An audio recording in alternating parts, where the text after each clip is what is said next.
അമ്മ പുഴയിലെറിഞ്ഞ് കൊലപ്പെടുത്തിയ 4 വയസ്സുകാരിയെ പീഡിപ്പിച്ച ബന്ധു അറസ്റ്റിലായി എന്നുള്ള വാർത്ത നിങ്ങൾക്കറിയാം. ഇതിൽ പ്രതിയുടെ ഒരു നിർണായക മൊഴി ലഭിച്ചിട്ടുണ്ട്. കുട്ടി ഈ പീഡന വിവരം അമ്മയെ അറിയിച്ചിരുന്നു. അമ്മ ഇക്കാര്യം പ്രതിയോട് ദേഷ്യത്തിൽ ചോദിച്ചു എന്നാണ് പറയുന്നത്. കൂടുതൽ വിവരങ്ങളുമായി ശ്യാംകുമാർ ചേരുന്നു. ശ്യാം, ഈ അമ്മ മറ്റാരോടെങ്കിലും ഈ കാര്യം പറഞ്ഞിരുന്നതായി നമുക്കറിയാമോ? ഈ കേസിൽ ഏറ്റവും നിർണായകമായ മൊഴിയാണ് പ്രതിയുടെ ഭാഗത്ത് നിന്ന് പോലീസ് നൽകിയ മൊഴിയാണ് ഇപ്പോൾ നമ്മൾ പ്രേക്ഷകരുമായി പങ്കുവെക്കുന്നത്. അത് ഇപ്രകാരമാണ്: കുട്ടിയെ ഇയാൾ ഉപദ്രവിച്ചിരുന്ന വിവരം ഒരു സമയത്ത് ഈ കുട്ടി തന്നെ അമ്മയോട് പറഞ്ഞിരുന്നു. അമ്മ ഈ വിവരം വളരെ ദേഷ്യത്തോട് ഇയാളോട് ചോദിക്കുകയും ഇയാളെ അടിക്കുകയും ചെയ്തു എന്നുള്ളതാണ് ഇയാൾ പോലീസിന് മൊഴി നൽകിയിരിക്കുന്നത്. പക്ഷേ അമ്മ ഈ വിവരം മറ്റാരോടും പറഞ്ഞിരുന്നില്ല എന്നുള്ളതാണ് പ്രതി വിശ്വസിച്ചിരുന്നത്. ഇനി ആരോടെങ്കിലും പറഞ്ഞിട്ടുണ്ടോ എന്നുള്ളത് ഇന്ന് ആ അമ്മയെ കസ്റ്റഡിയിൽ വാങ്ങിയ ശേഷം പോലീസിന്റെ ചോദ്യം ചെയ്യലിൽ മാത്രമേ വ്യക്തമാകൂ. ഇതിനപ്പുറം ഒരുപാട് വിവരങ്ങൾ ഈ പ്രതി മൊഴിയായി നൽകിയിട്ടുണ്ട്. പക്ഷെ അതൊന്നും നമുക്ക് പുറത്തു പറയാൻ പോലും മനസ്സനുവദിക്കാത്ത വിവരങ്ങളാണ് ഇപ്പോൾ ഈ പ്രതിയുടെ മൊഴിയിലുള്ളത്. ഏതായാലും ഈ വിവരം കുട്ടി അമ്മയോട് പറഞ്ഞ വിവരം കുട്ടി തന്നെയാണ് ഇയാളോട് പറഞ്ഞത്. അമ്മയോട് ഞാൻ പറഞ്ഞു എന്നുള്ള വിവരം പറയുന്നത്. അതിനുശേഷമാണ് അമ്മ ഇയാളെ നേരിൽ കാണുകയും ഇയാളെ അടിക്കുകയും ചെയ്യുന്നതെന്നും ഇയാൾ മൊഴി നൽകിയിട്ടുണ്ട്. പക്ഷേ അവർ ഈ വിവരം മറ്റാരോടെങ്കിലും, ഭർത്താവിനോടോ മറ്റു ബന്ധുക്കളോടോ ആരോടെങ്കിലും പറഞ്ഞിരുന്നു എന്നുള്ളതിന് സംശയമുണ്ട്. ആ വീട്ടിൽ ഇവരുടെ കുട്ടിയുടെ അച്ഛൻ ഉൾപ്പെടെ ജോലിക്ക് പോകുമ്പോൾ ഇല്ലാതിരുന്ന സമയത്ത് കൂട്ടുകിടക്കാൻ പോയ സമയത്താണ് ആ കുട്ടിയെ ആദ്യം ഉപദ്രവിച്ചത് എന്നും ഈ പ്രതി മൊഴി നൽകിയിട്ടുണ്ട്. ഏതായാലും ഈ പ്രതിയുടെ മൊഴി പോലീസിനെ പോലും ഞെട്ടിക്കുന്നതാണ്. അതിനപ്പുറത്തേക്ക് എന്തൊക്കെ നടന്നു എന്നുള്ളത് ഇയാൾ പറഞ്ഞത് നമുക്ക് സംരക്ഷണം ചെയ്യാൻ പോലും സാധിക്കില്ല എന്നുള്ളതാണ് ആ മൊഴിയുടെ ഏറ്റവും വലിയ ഒരു പ്രത്യേകത. ഏതായാലും ഈ കേസിൽ ഇനി അമ്മയെ കസ്റ്റഡിയിൽ വാങ്ങി ചോദ്യം ചെയ്യുമ്പോൾ മാത്രമേ ഈ വിവരം അമ്മ ആരോടെങ്കിലും പറഞ്ഞിരുന്നുള്ളൂ എന്നത് സ്ഥിരീകരിക്കാൻ സാധിക്കുകയുള്ളൂ. അതിൽ ഏറ്റവും പ്രധാനപ്പെട്ട കാര്യമാണ് ഇപ്പോൾ പുറത്തു വരുന്നത്. കുഞ്ഞ് കൊല്ലപ്പെടുന്നതിന് മുൻപ് ഈ വിവരം അമ്മയെ അറിയിച്ചിരുന്നു, തന്നെ ഉപദ്രവിക്കാറുണ്ട് എന്നുള്ള വിവരം അമ്മയെ അറിയിച്ചിരുന്നു എന്നുള്ള ഒരു വേദനിപ്പിക്കുന്ന വിവരം കൂടിയാണ് നമുക്കിപ്പോൾ പങ്കുവെക്കാനുള്ളത്. റാഫി കരീം കൂടി നമുക്കൊപ്പം ചേരുകയാണ്. റാഫി, ഈ പ്രതിയുടെ നിർണായക മൊഴിയാണല്ലോ ഇപ്പോൾ പുറത്തു വന്നിരിക്കുന്നത്. മറ്റെന്ത് വിവരമാണ് നമുക്ക് കിട്ടിയിട്ടുള്ളത്?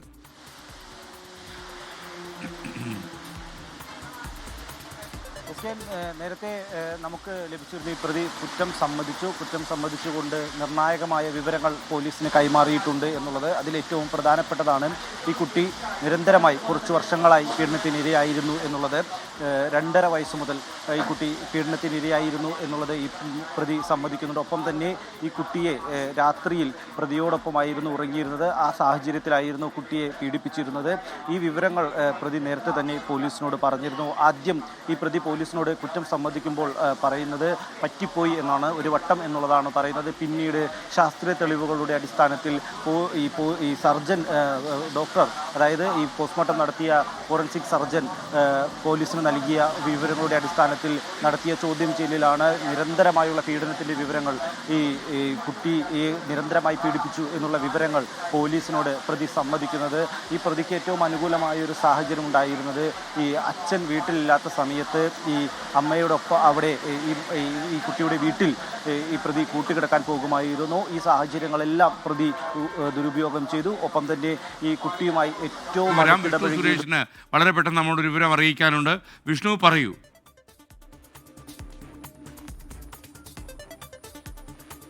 Good morning. 2.5 വയസ്സ് മുതൽ ഈ പെൺകുട്ടി പീഡനത്തിനിരയായി, അതായത് ഈ കൊച്ചച്ഛൻ 2.5 വയസ്സ് മുതൽ ഈ പെൺകുട്ടിയെ പീഡിപ്പിച്ചിരുന്നു എന്നാണ് ഇപ്പോൾ ഇയാൾ മൊഴിയായി പോലീസിന് നൽകിയിരിക്കുന്നത്. കഴിഞ്ഞ 1.5 വർഷമായി ഇയാൾക്കൊപ്പം അടക്കം ഉറങ്ങിയിരുന്ന ഘട്ടത്തിലാണ് ഈ പീഡനം നടത്തിയിരുന്നത്. ഏറ്റവും ഒടുവിൽ കഴിഞ്ഞ തിങ്കളാഴ്ച, ഈ കുഞ്ഞിനെ കാണാതാകുന്നതിന് മുൻപ് തിങ്കളാഴ്ച കുഞ്ഞിനെ പീഡനത്തിനിരയാക്കി എന്ന ഈ പ്രതി മൊഴി നൽകിയിട്ടുണ്ട്. ഏകദേശം 6 മണിക്കൂറോളമാണ് ഈ ആലുവ ഡിവൈഎസ്പിയുടെ നേതൃത്വത്തിലുള്ള 2-അംഗ സംഘം ഇയാളെ ചോദ്യം ചെയ്തത്. ചോദ്യം ചെയ്ത ഘട്ടത്തിൽ ആദ്യമൊന്നും ഇയാൾ ഒരു തരത്തിലും അനുകൂലമായി നിന്നിരുന്നില്ല. പക്ഷേ പിന്നീട് ഇവർ വളരെ സൗഹൃദപരമായുള്ള ചോദ്യം ചെയ്യലിലാണ് ഇത്തരത്തിൽ താൻ 2.5 വയസ്സ് മുതൽ കുട്ടിയെ പീഡിപ്പിച്ചിരുന്നു, അത് പറയാൻ പറ്റാത്ത തരത്തിലുള്ളൊരു പീഡനം നടത്തിയിരുന്നുവെന്ന് ഈ പോലീസുകാരോട് മൊഴി നൽകിയത്. ഏറ്റവും ഒടുവിൽ എപ്പോഴാണെന്ന് ചോദിച്ചപ്പോൾ ഈ തിങ്കളാഴ്ച പോലും താൻ ആ കുട്ടിയെ പീഡിപ്പിച്ചിരുന്നു എന്ന് മൊഴി നൽകി.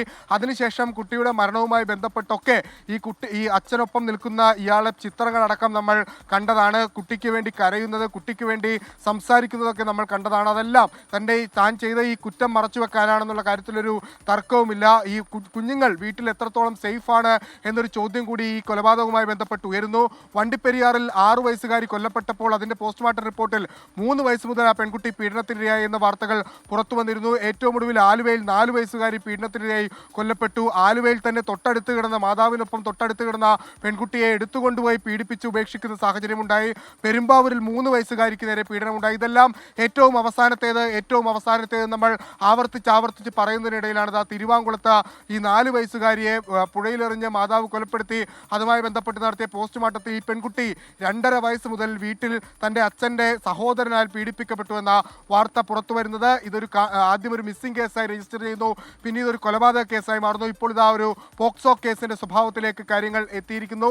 ഇനി ഇത് മറ്റാർക്കെങ്കിലും അറിയുമോ എന്നുള്ളതാണ് ഏറ്റവും പ്രധാനപ്പെട്ടത്. അതിൽ അമ്മയുടെ മൊഴിയാണ് നിർണായകമായി വരിക. സ്ഥിരീകരിക്കാത്ത മൊഴിയുണ്ട്. അമ്മയ്ക്ക് ഇക്കാര്യങ്ങളൊക്കെ അറിയാമെന്ന് പ്രതി തന്നെ പോലീസിനോട് പറഞ്ഞിട്ടുള്ളതായാണ് ലഭിക്കുന്ന വിവരം. പക്ഷേ അമ്മയാണ് അക്കാര്യത്തിൽ കൂടുതൽ വ്യക്തത വരുത്തേണ്ടത്. ഒരു പക്ഷേ സ്വന്തം മകളെ ഇത്തരത്തിൽ കൊലപ്പെടുത്താനുള്ള ഒരു കാര്യം ഈ കൊച്ചച്ഛനിൽ നിന്ന് രക്ഷിക്കാൻ വേണ്ടി മറ്റൊരു വഴിയുമില്ലാതെ ഇത്തരത്തിൽ പുഴയിലെറിഞ്ഞ് കൊലപ്പെടുത്തിയതാണെങ്കിൽ അത് കേരളത്തെ നടുക്കുന്ന ഒരു വലിയ സംഭവമായി മാറും. അതായത് സ്വന്തം വീട്ടിൽ സുരക്ഷിതത്വം ഇല്ലാതെ സ്വന്തം ഭർത്താവിൻ്റെ സഹോദരനിൽ നിന്ന് മകൾക്ക് പീഡനമേറ്റു എന്ന വാർത്ത നിലനിൽക്കുന്ന ഒരു പശ്ചാത്തലത്തിൽ ആരായും സഹായിക്കാനില്ലാതെ ഒരു മകളെ കൊലപ്പെടുത്തുക, ആ അമ്മയുടെ മാനസികാവസ്ഥ അത് വിവരിക്കാവുന്നതിനും അപ്പുറത്താണ്. അതിലൊരു വ്യക്തത വരുത്തേണ്ടത് അമ്മയെ കസ്റ്റഡിയിൽ വാങ്ങി ചോദ്യം ചെയ്യുന്ന ഘട്ടത്തിലായിരിക്കും. പ്രതി കുറ്റം സമ്മതിച്ചിട്ടുണ്ട്. ഇനി ഇയാളെ തെളിവെടുപ്പ് അടക്കമുള്ള നടപടിയിലേക്ക് കടക്കേണ്ടതുണ്ട്. ശാസ്ത്രീയമായ തെളിവുകളടക്കം സമാഹരിച്ച ശേഷം മാത്രമേ കൂടുതൽ നടപടിയിലേക്ക് പോവുകയുള്ളൂ. ഇപ്പോൾ വണ്ടിപ്പെരിയാർ പോലുള്ള കേസുകളൊക്കെ നമുക്ക് മുൻപിലുണ്ട്. ആ പ്രതി അവിടെ നിന്ന് വളരെ സുഗമമായി രക്ഷപ്പെട്ടു പോയത് നമുക്ക് മുൻപിലുണ്ട്. അതുകൊണ്ട് ശാസ്ത്രീയ തെളിവുകൾക്ക് കൂടുതൽ പ്രാധാന്യം നൽകി അന്വേഷണം മുന്നോട്ട് കൊണ്ടുപോകാനാണ് നിലവിൽ ആലുവ പോലീസ് തീരുമാനിച്ചിരിക്കുന്നത്. ആലുവ പോലീസും അതോടൊപ്പം തന്നെ പുത്തൻകുരിശി ഡിവൈഎസ്പിയുടെ നേതൃത്വത്തിലുള്ള പ്രത്യേക സംഘവും തീരുമാനിച്ചിരിക്കുന്നത് ശാസ്ത്രീയ തെളിവ് സ്വീകരിക്കുക എന്നുള്ളതാണ് ഈ കേസിലെ ഏറ്റവും നിർണായകം.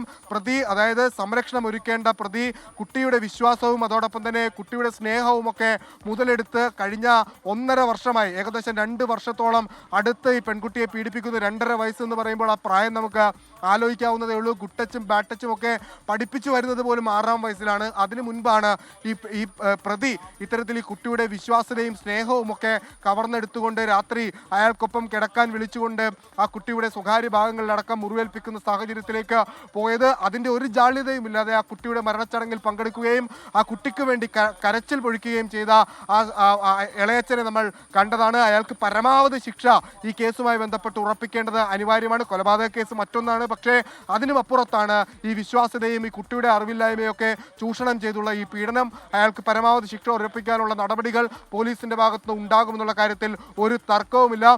കൂടുതൽ വിവരങ്ങൾ ഇതുമായി ബന്ധപ്പെട്ട് പുറത്തു വരുന്നുണ്ട്.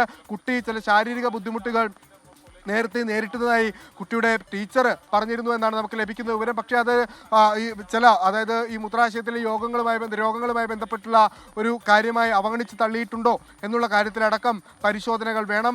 2 വർഷമായി ഇപ്പോഴും പീഡനം നടന്നുവെന്ന വാർത്ത പുറത്തു വരുമ്പോഴും ഈ സഹോദരനെ സംരക്ഷിക്കുന്ന നിലപാട് കുടുംബത്തിന്റെ ഭാഗത്തുണ്ട് എന്നാണ് നമ്മൾ മനസ്സിലാക്കുന്നത്. അവർ അത്തരത്തിലൊരു കാര്യം ചെയ്യില്ല എന്ന കുടുംബം ആവർത്തിക്കുന്നു. ഒരു പക്ഷേ ആ വിശ്വാസ്യതയൊക്കെ ആയിരിക്കും ഇയാൾ മുതലെടുത്ത് ആ കുട്ടിയെ ഇത്ര ക്രൂരമായി പീഡിപ്പിച്ചത്.